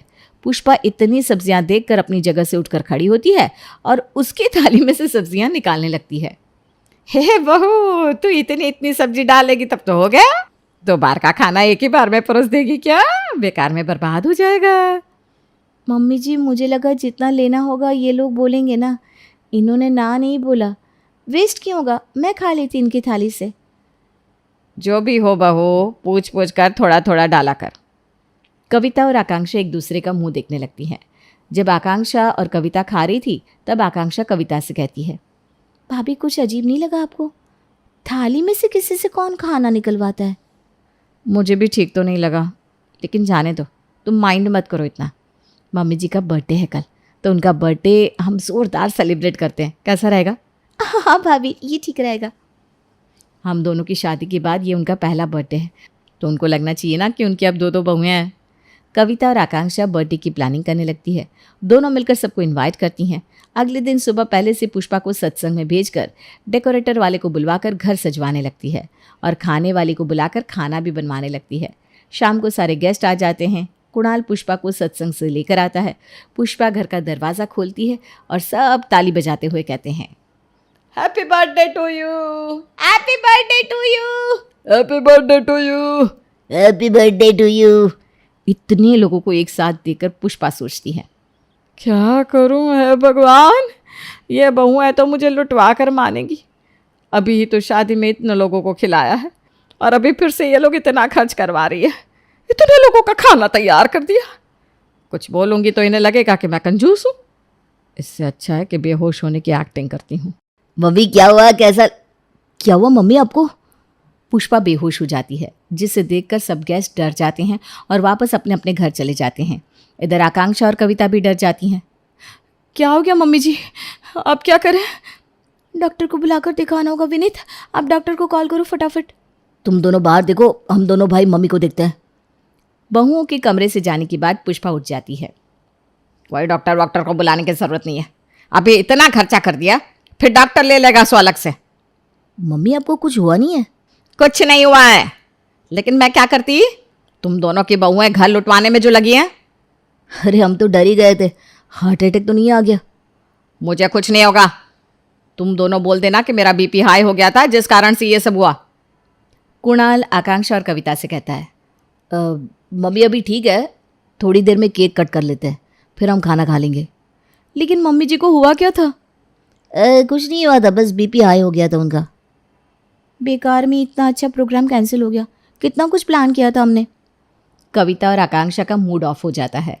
पुष्पा केक कट करके सबसे कहती है, मैं कोई बच्ची थोड़ी हूँ, मेरी उम्र हो गई है, मेरे लिए ऐसे कोई प्लान मत बनाया करो। हमें क्या पता था मम्मी जी। चलो सब खाना खा लो। और इतने खाने का क्या करोगी तुम लोग? 3-4 दिन तक यही खाना चलेगा, खाना फिर से मत बनाना तुम दोनों। हाँ, इतना खाना फेंकोगी क्या? सब खा पी लेते हैं और वही खाना पूरे 4 दिन तक चलता है। इसी तरह दिन बीतने लगते हैं। धीरे धीरे बहुओं को भी समझ में आने लगता है कि उनकी सास कंजूस है। एक रोज़ कविता और आकांक्षा बाजार से आ रही थी और देखती है कि एक राशन की दुकान पर बहुत शोर हो रहा है। लगता है किसी कस्टमर ने पैसा नहीं दिया। कुछ दिखे तब ना भाभी, इतनी दूर से कुछ दिख भी नहीं रहा है। थोड़ी देर के बाद जब भीड़ खाली होती है तब आकांक्षा देखती है कि भीड़ में से उसकी सास जा रही है। भाभी, ये तो मम्मी जी जा रही हैं, कहीं उन्होंने तो कोई लफड़ा नहीं किया? चल पूछते हैं उस राशन वाले से। दोनों देवरानी जेठानी उस राशन वाले के पास जाती हैं। दोनों को देखते ही राशन वाला कहता है, पैसों की कोई कमी नहीं है भाभी जी आपके घर में, फिर भी आपकी सास इस तरह से क्यों करती है? कोई भी सामान वो 1 पाव से ज़्यादा लेती नहीं, उसमें भी ऐसे देखती रहती है जैसे पाव भर में हम चोरी कर लेंगे। 1 पाव में आता ही कितना है जो कोई चोरी कर लेगा? अभी 1 पाव चना लिए, उसमें भी 10 दाने देने के वक्त गिर गए तो इतनी लड़ाई की कि पूछी मत, कंजूस नंबर 1 है। ऐसा कुछ नहीं है भैया, वो उनकी उम्र हो गई ना इसलिए। कविता और आकांक्षा वहाँ से निकल जाती हैं और एक दूसरे से कहती हैं, भाभी मम्मी जी ने तो हद ही कर दी, इस तरह से तो नहीं चलेगा। ऐसे तो हमारी इज्जत चली जाएगी बाजार में। दोनों घर आती हैं और कविता को याद आता है कि कल उसकी किटी है। अरे कल तो मेरी किटी है, मैं तो भूल ही गई थी। तो क्या हुआ भाभी, मैं हूँ ना, मिलकर कर लेंगे तैयारी। छोले भटूरे खाने में, नाश्ते में चाय कॉफ़ी या कोल्ड ड्रिंक कर देंगे, और फिर ढोकला और उसके बाद खाना। हाँ ये ठीक है, और फ्रेंच फ्राइज भी। अगले दिन सुबह से ही दोनों देवरानी जेठानी रसोई में लग जाती हैं। पुष्पा दोनों को देखकर समझ जाती है कि आज कुछ तो है। बहू नाश्ता लगा दो। हाँ मम्मी जी। एक काम करते हैं, नाश्ते में सबको ना ढोकला ही दे देते हैं आकांक्षा। ठीक है, मैं सबको ढोकला दे देती हूँ, आप तब तक छोले बना लो। आकांक्षा सबको ढोकले देती है और पुष्पा ढोकला देखते ही कहती है, आज कुछ है क्या? दोनों सुबह से लगी हो और ढोकला मिला है खाने को। हाँ मम्मी जी, आज भाभी की किटी है। तब तो ठीक है, सबको चाय पानी दे देना और ढोकला खिला देना, और क्या। नहीं मम्मी जी, इतने में क्या ही होता है, सब पेट भर के खाएंगे। हमने छोले भटूरे और फ्रेंच फ्राइज बनाने का सोचा है। अरे बहू, इन सब की क्या ज़रूरत है, ढोकला बहुत है। झूठ मूठ तुम इतनी मेहनत कर रही हो, 2 ढोकले में तो पेट भर जाता है। रहने दो ना मम्मी, आजकल पहले की तरह नहीं होता, आजकल दिखाना पड़ता है थोड़ा। इतना खाना सुनकर ही पुष्पा का तो खून जलने लगा था। वो तब से रसोई में ताका झाकी करती रहती है। इतने प्याज बहू, अरे प्याज सोने से भी ज़्यादा महंगे, इतने प्याज का क्या करेगी? मम्मी जी भटूरे के साथ सब कच्चा प्याज खाते हैं ना, अब छोले में भी तो डालने होंगे। पुष्पा कटे हुए आधे प्याज उठाकर रख लेती है। अरे इतने बहुत है, घर लुटाना नहीं है, उन लोगों को खिलाकर क्या होगा, बाकी बचे हुए कल काम आ जाएंगे। मम्मी जी ये खराब हो जाएंगे कल तक। अरे कुछ नहीं होता, मैंने तो जिंदगी भर अपने बेटों को ऐसे ही खिलाया है। शाम को पार्टी शुरू होती है, सभी किटी मेंबर आ जाते हैं। पुष्पा वहीं सबके साथ जाकर बैठ जाती है। कविता और आकांक्षा का खून अंदर ही अंदर जलने लगता है और वो सोचने लगती है कि कहीं फिर उनकी सास कोई तमाशा ना कर दे। आकांक्षा सबको चाय कॉफ़ी और फ्रेंच फ्राइज देती है। पुष्पा सबकी प्लेट में से आधे फ्रेंच फ्राइज निकाल लेती है। अरे इतना ये खा लेगी तो बाकी खाना कैसे खाएगी? हैं? ठीक कहा ना मैंने? जी बिल्कुल। कविता रसोई में जाकर आकांक्षा से कहती है, आकांक्षा तुम मम्मी जी को वहाँ से ले जाओ ना, हद कर रही है वो, सबकी प्लेट से खाना निकाल रही है। कैसे बचे हम ऐसी सास से? भाभी बाथरूम से शैम्पू का डब्बा गायब करके 1 रुपए वाला पाउच रख दिया है मम्मी जी ने। इतनी भी कंजूसी ठीक नहीं है, इतना पैसा छाती पे लेकर जाएंगी क्या? हाउसी खिलकर फिर सब ढोकला खाते हैं। उसके बाद कविता सबसे कहती है, छोले भटूरे लगवा दूं? अरे बहू इतना खाकर किस पेट में कोई छोले भटूरे खाएगी? गलत बोलो तो मेरे ज़ुबान पकड़ लेना। जी बहुत हो गया, कविता हम चलते हैं। हाँ जी, हमारा तो पेट भर गया। सब वहाँ से चली जाती हैं। सारे छोले भटूरे पड़े रह गए। हम खा लेंगे 2 दिन तक, इनको खिलाकर क्या होता? पुष्पा अपने कमरे में चली जाती है। इधर दोनों बहुएं चिड़चिड़ाकर लाल हो जाती है और कविता कहती है, आज कुणाल के आते ही मैं उसे ये सब बता दूंगी और कह दूंगी कि मैं अब तुम्हारी माँ के साथ नहीं रह सकती हूँ। पूरे घर के लाइट बंद कर देती है। भाभी लाइट तो छोड़िए, टमाटर उठाकर रख दिए मम्मी जी ने ताकि हम ज़्यादा यूज़ ना कर पाए, और नींबू भी छुपा दिए थे, किसी को भटूरे के साथ दे ही ना पाए। हद होती है यार। इतने में ही विनीत और कुणाल घर आ जाते हैं। विनीत कहता है, खुशबू तो बहुत अच्छी आ रही है, लगा दो फटाफट भटूरे। हाँ भाई, बाहर तक खुशबू आ रही है, खाना लगा दो। खाना नहीं मिलेगा, हमें मम्मी जी के साथ नहीं रहना। अरे ऐसा क्या हो गया भाई अचानक? देवर जी पूछी मत, मम्मी जी ने जीना हराम कर दिया है हमारा। आज तो उन्होंने हद ही पार कर दी किटी में, मेरी सहेलियों के प्लेट से खाना तक निकाल लिया और उनके सामने लाइट ऑफ करने लगी। राशन वाले से लड़ाई कर लेती है 2-4 रुपए के लिए। इस तरह नहीं चलता है, थक गए हम पूरा दिन झेल कर। तुम दोनों कैसे बात कर रही हो? वो हमारी माँ है और तुम दोनों उनसे अलग नहीं हो सकती हो। अरे तो अपनी माँ को समझाओ ना कि इतनी कंजूसी ना करे, सब कुछ तो है हमारे पास, फिर क्यों करती है ऐसा? भाभी अभी ना हमारे पास पैसा है, एक वक्त था जब हमारे पास कुछ नहीं था। पापा ठेला लगाते थे सब्जी का, मम्मी दिन भर बाहर से पानी भर कर लाती थी और इतनी मुश्किलों से सब कुछ मैनेज करती थी। बहुत कम में मम्मी घर चला लेती थी। उस परिस्थिति में मम्मी ने हमें पाला है। पाला ही नहीं, हमें पढ़ाया भी है। मम्मी 1-1 रुपया बचाकर हमारी फीस भरती थी। एक साड़ी में पूरा साल निकाल देती थी। उनकी बदौलत आज हम इतनी अच्छी ज़िंदगी जी रहे हैं। तो तुमने पहले ये सब क्यों नहीं बताया? मम्मी ने इतना कुछ किया तो आपने पहले क्यों नहीं बताया? कैसे बताते? अगर हम ये बता देते तो हमारी शादी होना मुश्किल हो जाता। मम्मी को लगता था कि कोई लड़की ये सब जानकर हमसे शादी नहीं करेगी। तुम लोगों के पास तो सारी फैसिलिटीज़ है। मम्मी ने तो कभी फ्रिज देखा भी नहीं था। हम मम्मी से अलग कभी नहीं हो सकते। तुम्हें मम्मी से अलग होना है तो तुम मुझे छोड़ दो। कंजूस कोई होता नहीं है, उसकी परिस्थिति उसे ऐसा करने पर मजबूर कर देती है। मम्मी ने इतना कुछ देख लिया है, अब उसे डर लगता है कि कहीं वो दिन वापस ना आ जाए, तो हमें देखकर चलना चाहिए। हमें नहीं पता था ना ये सब के बारे में। अब हम समझ चुके हैं मम्मी जी के बारे में। अब हम कभी कुछ ऐसा नहीं करेंगे। जाओ, तुम दोनों मम्मी जी को लेकर आओ, हम दोनों खाना लगाते हैं। आकांक्षा और कविता सबके लिए छोले भटूरे परोसती है और सब साथ में मिलकर खाते हैं। ये फालतू की लाइट ऑफ कर दो आकांक्षा।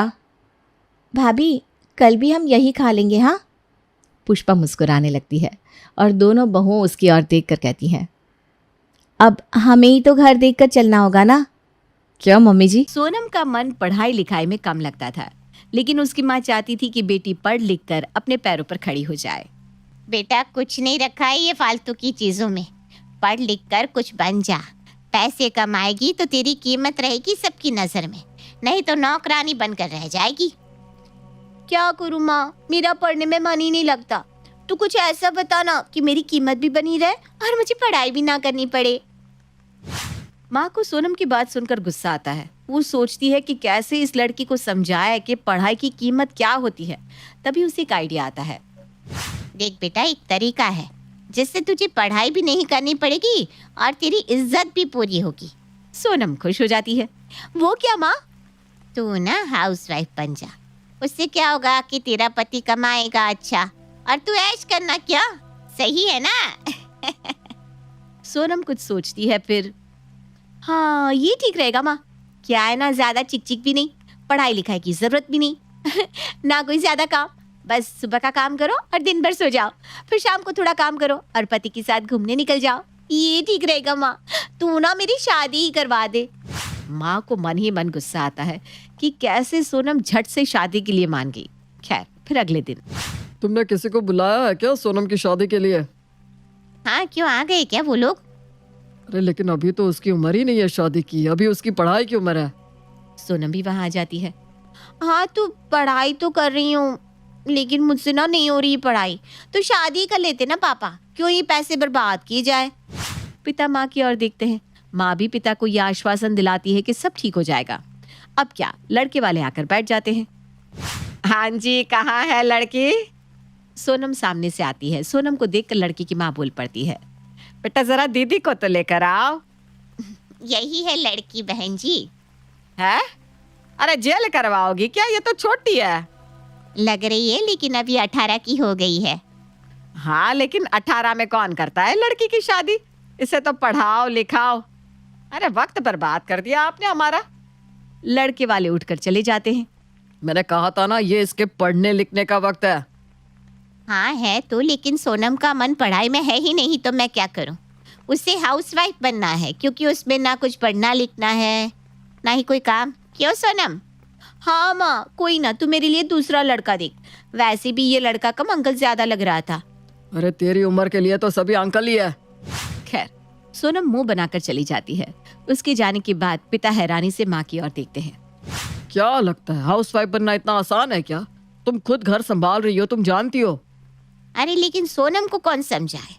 इकलौती बेटी है हमारी। अगर ये भी नहीं पढ़ेगी तो हम लोगों का सपना सपना ही रह जाएगा। इसीलिए इसे अकल सिखाना जरूरी है। आप ना बस मेरा साथ दो।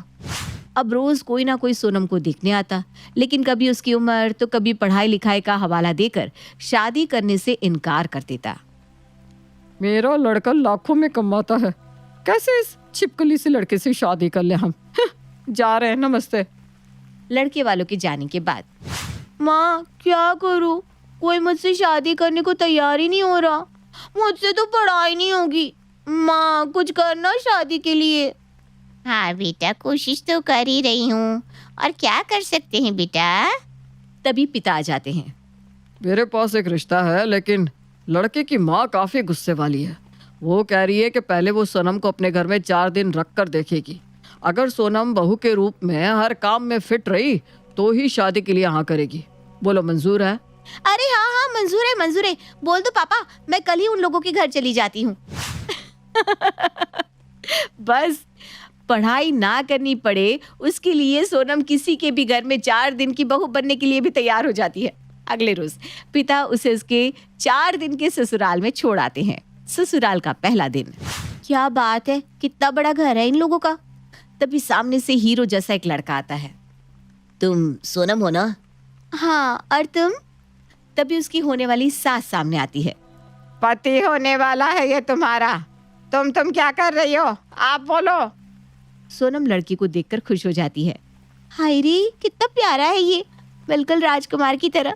मेरी तो लॉटरी लग गई। जी जी, नमस्ते आंटी। आंटी नहीं माँ जी बोलो।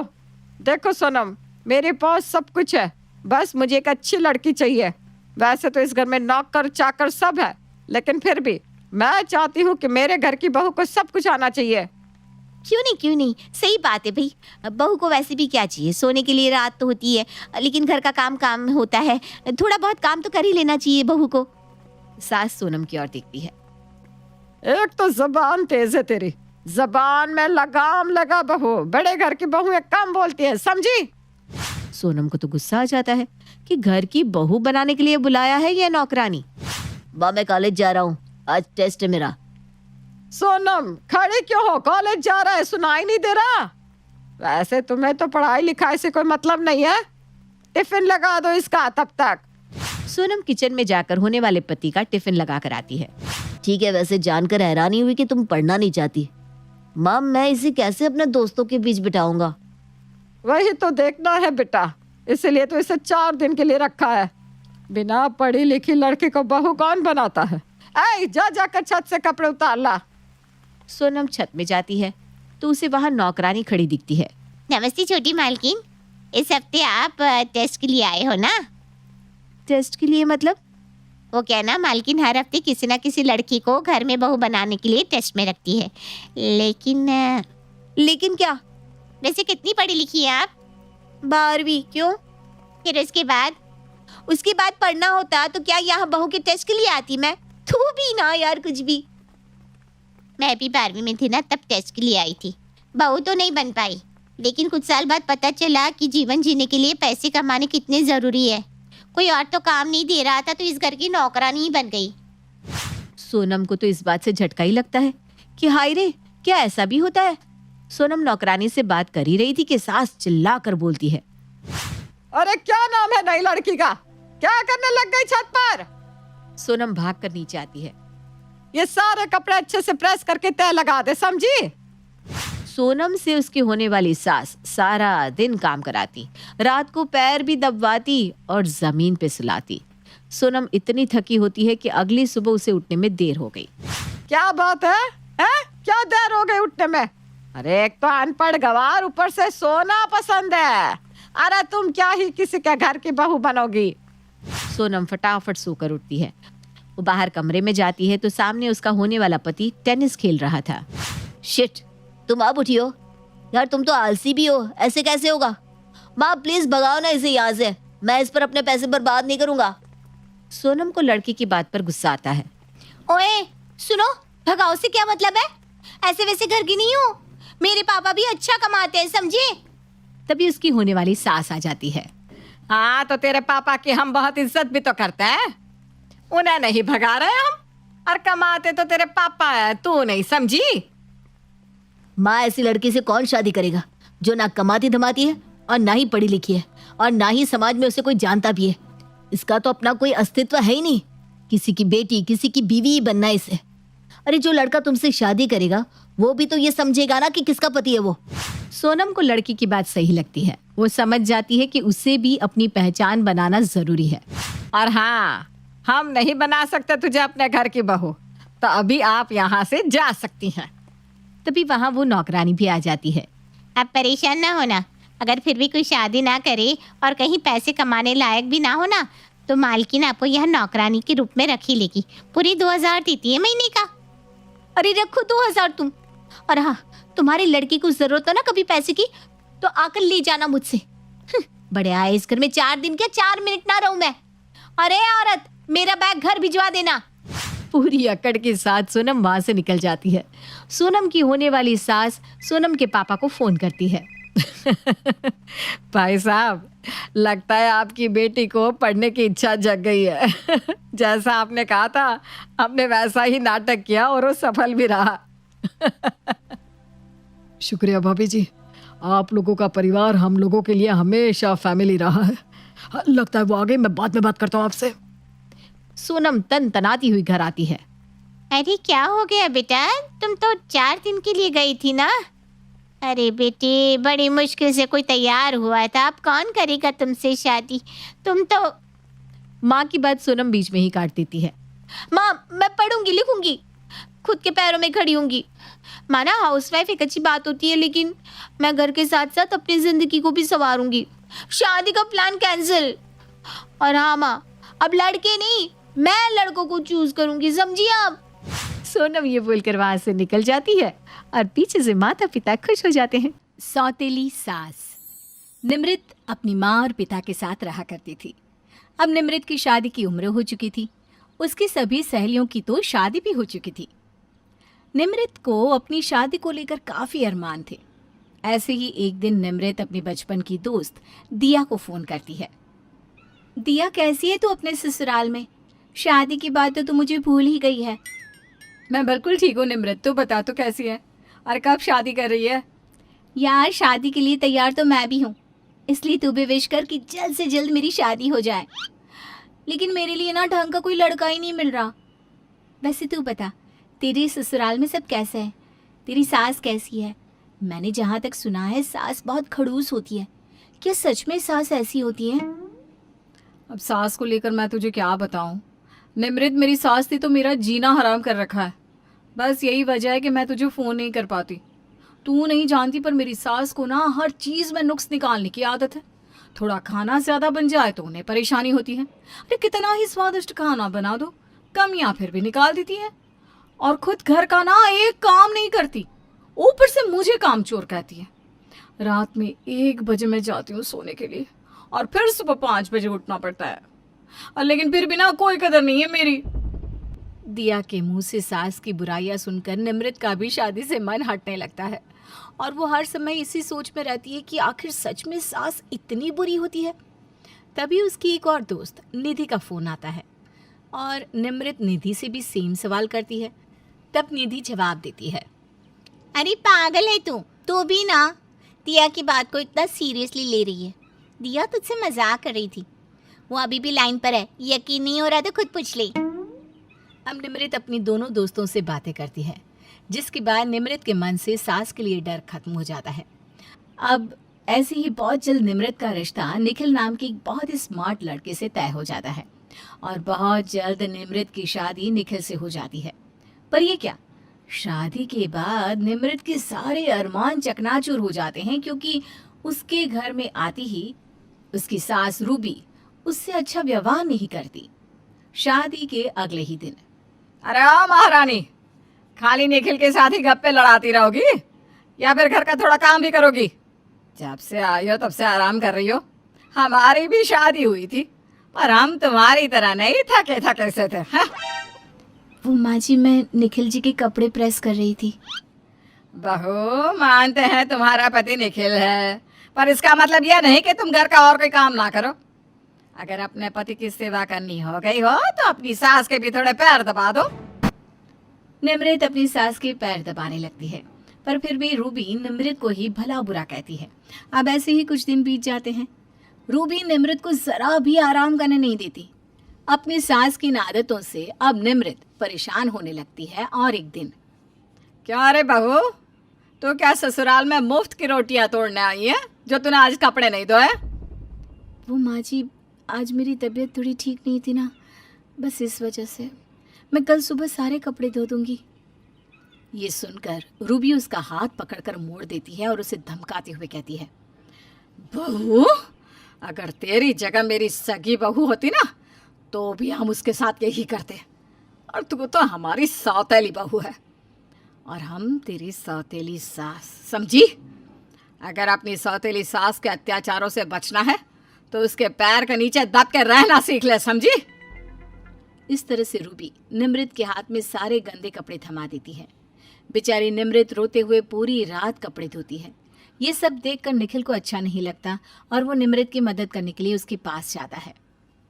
माफ़ करना निमृत, पर मैंने तुम्हें कभी बताया नहीं कि मेरी माँ यानी कि तुम्हारी सास सौतेली है।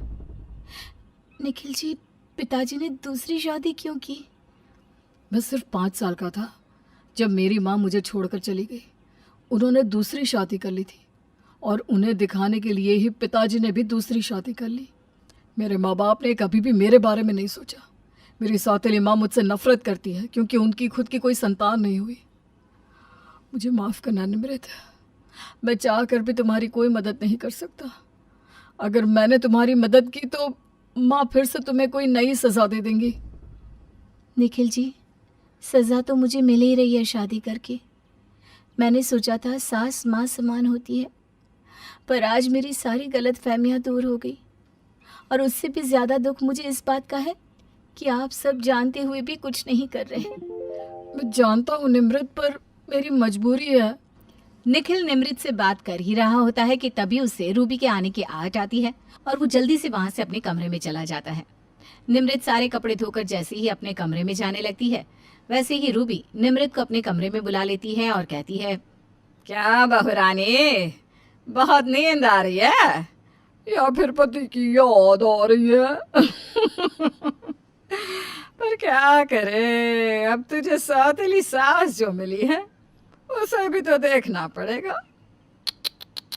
बेचारी मेरी बहू, जब से शादी हुई है पति के साथ टाइम ही नहीं मिलता बात करने का। क्या?